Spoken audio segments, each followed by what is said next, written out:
I know this is old news to some of you guys watching, but Australia is finally getting some of those new models from earlier in the year. This is Zuul, and I've been looking forward to meeting it, which is a hefty box, and I can't wait to get into it. I'm a big fan of the Ecto, and we've so far found that the Ecto, in stock form, outcrawls all the other Element RC rigs, and hasn't Element had a great year this year, 2023? Is this just an Ecto with a different body?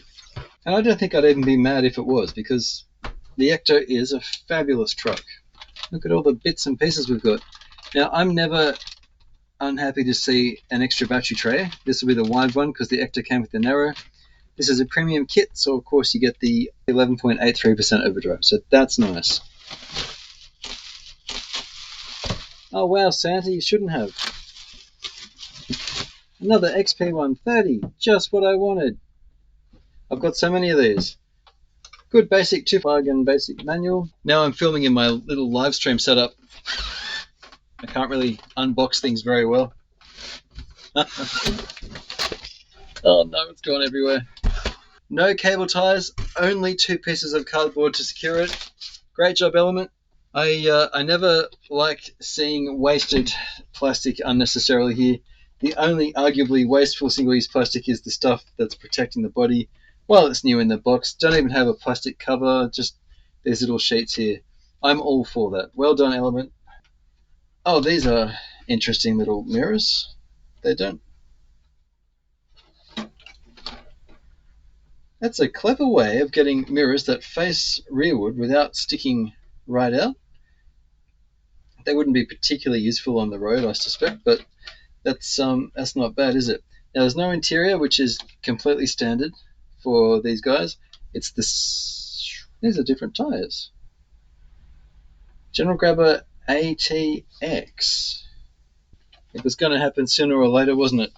Because Ecto and Zuul I've been wondering about. So, what have we got here? We've got, these are the General Grabbers that we're familiar with, and these are the new ones. I thought I didn't recognize them. Not only are they a different tread, they're a different rubber compound, definitely stickier, and they're smaller.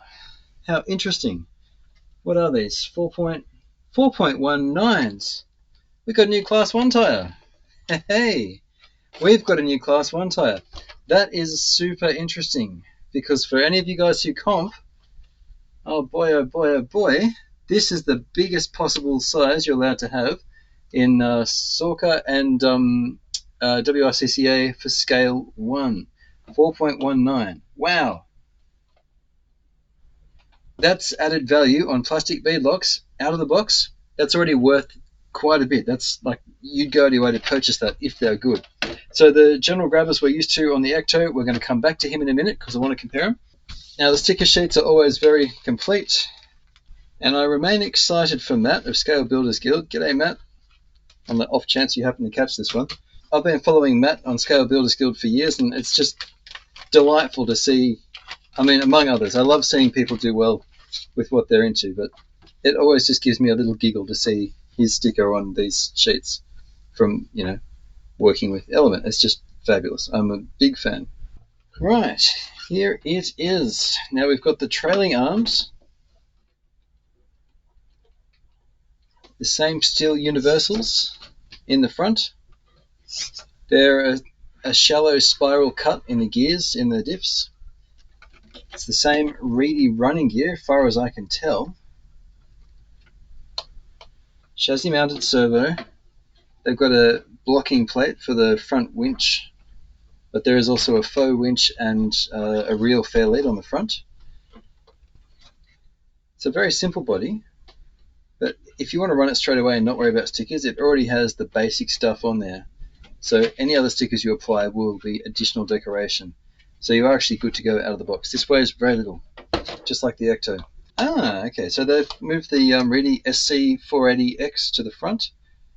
You've got the same XPR4 receiver on the side, and if I recall correctly, I believe it's waterproofed. It's got conformal coating on the PCB.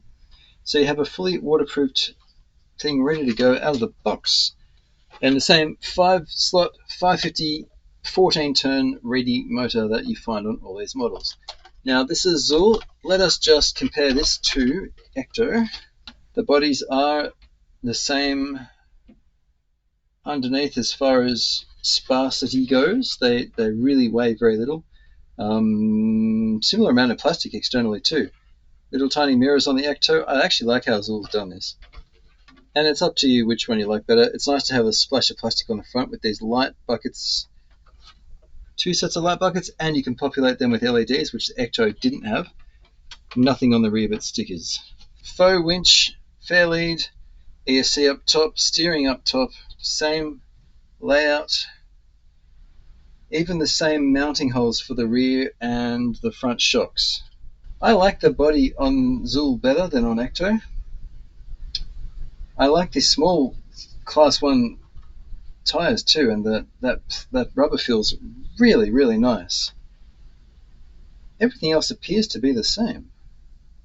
Even down to the shocks. It's the same springs, the same, everything about this is the same.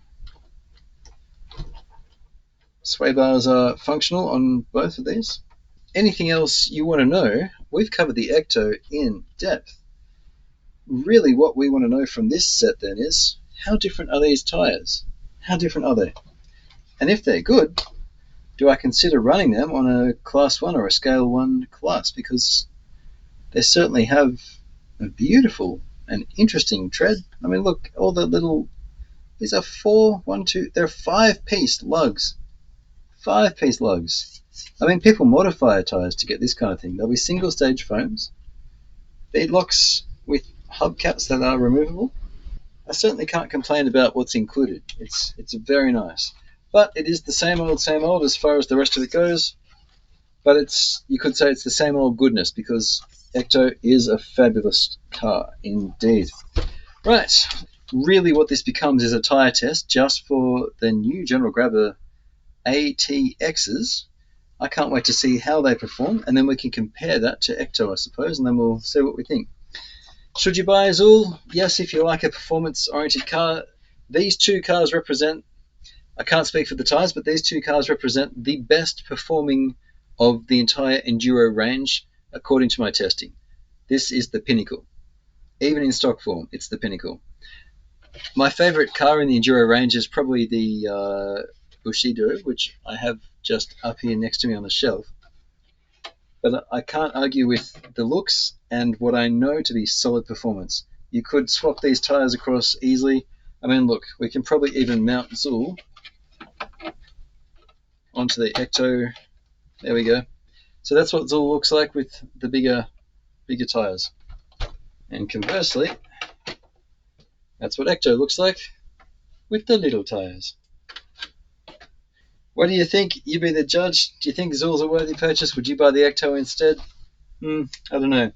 I still don't know how to feel about having just bought another of the same car with a different body. Although I think it is a net gain with these interesting tyres. Let's get this on the rocks and we shall see. I really appreciate you watching, guys. Throw me a like and I'll catch you again on RC-TNT. Cheers.